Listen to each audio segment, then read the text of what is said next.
Olá, o meu nome é Daniel Araújo e venho falar-vos sobre os fatores críticos para o sucesso das empresas no mundo pós-pandemia. Quero começar a minha apresentação falando ou definindo uma empresa de sucesso. E, a meu entender, uma empresa de sucesso é uma empresa que consegue alinhar pessoas, tecnologia e processos em torno de uma estratégia vencedora. Sou o primeiro a reconhecer que esta não é uma ideia nem nova nem revolucionária. Aliás, a afirmação pode ser usada para descrever empresas de sucesso, quer do passado como também do presente, mas a grande diferença entre o presente e o passado é o contexto em que estamos inseridos. Vivemos num mundo mais competitivo, num mundo mais digital e, apesar da pandemia ter, de certa maneira, polarizado o mundo ou ajudado a polarizar o mundo do ponto de vista geopolítico, a verdade é que a concorrência empresarial não deixou de ser cada vez mais global. Com este contexto, eu pretendo focar-me em cada um destes três vetores que aqui apresento, portanto, pessoas, tecnologia, processos e estratégia, e, entrando em cada um deles, encontrar os fatores críticos de sucesso para as empresas neste novo mundo. Começando pelo pilar pessoas, eu referiria que o principal desafio das empresas no momento atual é atrair e reter talento. O talento já era um bem escasso e a pandemia veio acelerar esta escassez, particularmente no setor das tecnologias de informação. Os novos concorrentes pelo talento deixaram de ser as empresas que estão fisicamente no mesmo local em que operamos, uma vez que, com a abertura do trabalho remoto, passaram a existir concorrentes para o talento que estão noutros países e, quiçá, em alguns casos, até mesmo noutros continentes. Dentro deste contexto, para as empresas, tornou-se crítico apostar em desenvolver talento, apostar na formação de quadros e na combinação de competências desses mesmos quadros. Por este motivo, pessoalmente acredito que a aproximação às universidades passou a ser também importantíssima para as empresas pelas oportunidades que estes modelos trazem na angariação de talento para as organizações. É também fundamental conseguir adotar estratégias de retenção de quadros que passem não apenas pela remuneração baseada na remuneração pura, mas também alicerçadas no crescimento permanente dos colaboradores. Uma vez conseguido a difícil tarefa, ou conseguida a difícil tarefa de atrair e reter talento, o próximo grande desafio com que estamos confrontados neste momento é encontrar modelos de trabalho que se adequem à realidade atual. Fruto da pandemia, fomos forçados a vivenciar o trabalho remoto como uma realidade das empresas, sendo que conseguimos perceber rapidamente quais são as vantagens e desvantagens que este modelo oferece. Num momento pós-pandemia, que é o momento em que vivemos, grande parte das empresas, e atenção, quando falo das empresas, coloco a empresa que pertenço também dentro desta realidade, tentaremos encontrar um modelo híbrido com o objetivo de retirar vantagens entre o modelo presencial e o modelo remoto. E a chave será, sem dúvida, encontrar um equilíbrio entre estes dois modelos. Não é por acaso que o diretor de trabalho remoto passou a ser uma das funções que ganhou muito destaque durante a pandemia. Sem dúvida que será uma função que se irá acentuar no futuro, porque as empresas hoje precisam de conseguir encontrar o equilíbrio entre a flexibilidade que o trabalho remoto traz, percebermos que a colaboração entre as pessoas que estão remotamente ou presencialmente é diferente e, portanto, temos que encontrar uma maneira de conseguir experimentar ou garantir que temos o melhor destes dois mundos e também garantir o sentido de pertença à organização para as pessoas que estão remotamente e que não vivenciam a organização todos os dias. Outras questões que também teremos que resolver e que são muito importantes para as empresas, seguindo para frente, será como é que vamos gerir a carreira dos colaboradores remotos. E parece simples, mas é uma questão verdadeiramente difícil de se resolver, porque não podemos entrar em modelos discriminatórios que discriminam os trabalhadores presenciais dos trabalhadores remotos. Outra questão importante será qual deverá ser o equilíbrio de remuneração entre colaboradores que estão presenciais e colaboradores que estão remotos.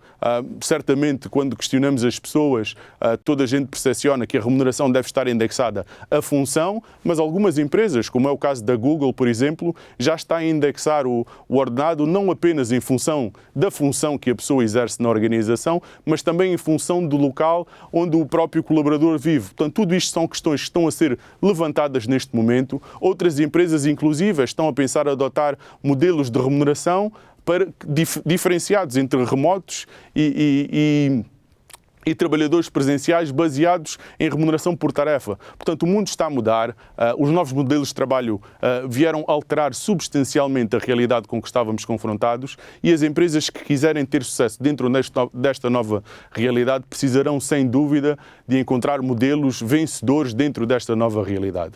Portanto, tendo falado das pessoas e do pilar pessoas, quero agora debruçar-me sobre tecnologia e processos.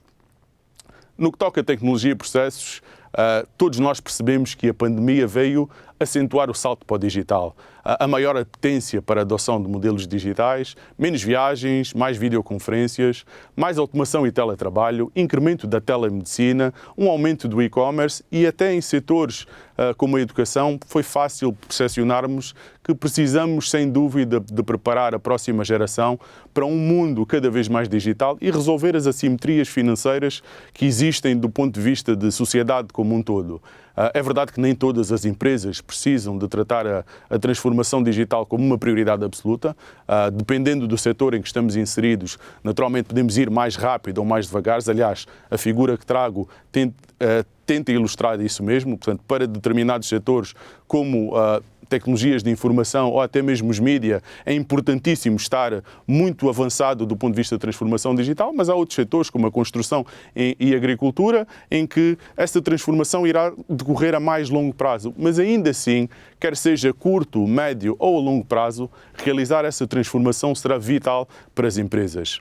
E isto não é um processo opcional, porque o mundo está a mudar, há o nascimento de modelos digitais que estão a sobrepor-se aos modelos incumbentes e as empresas que não realizarem esta transformação tenderão a perder relevância crescente no mercado e acabarão por desaparecer, sendo substituídas por players digitais. A verdade é que, apesar de se tratar de um processo de transformação e um processo tecnológico, a questão não está na tecnologia. A tecnologia existe, temos cada vez mais tecnologia, mas a chave que precisaremos de conseguir resolver está nas pessoas. Porque transformação digital é um processo de pessoas. E quando falo de pessoas, falo da base ao topo das organizações. Um estudo no Reino Unido